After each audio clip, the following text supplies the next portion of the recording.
it. So. It really does depend on the music. I'd say there is a huge impact, but it really does depend on what it is. Right. I mean, whether it's even justified or not, there are a lot of concerns in both directions about the way music can impact people. Because, I mean, it's almost like you have some times where it's like, you can even see just in a single person attitude, you could have somebody who's like really depressed or something, and I mean, unless you're just like, oh my god, I'm not gonna not be depressed. If you can play like happy music or something, put it in their headphones, and you'll see them like, unless they hate the song, you'll see them like trying not to smile, and they'll end up smiling anyway because it's a happy song, and they're just like, oh my god, it's happy.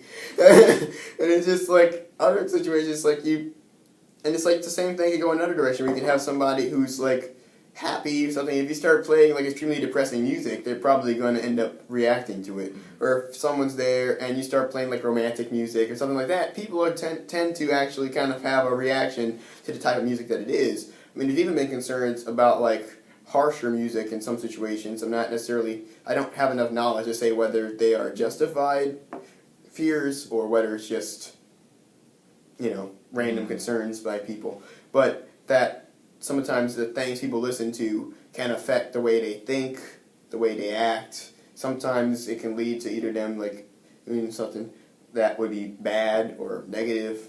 I personally do know of the positive impacts though, because I know there have been many times where I was kind of just like down and out, and I would sit down and listen to something like what I was saying earlier, like He Keeps Me Singing, or like a hymn like that, like generally like a happy hymn most of the time, or even sometimes just like happy instrumental like The Entertainer or Scott Joplin. I love that guy's stuff.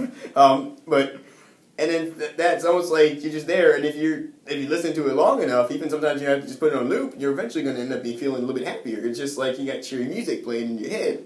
And so after a while, you start thinking more about the music than you are about everything else that's going on.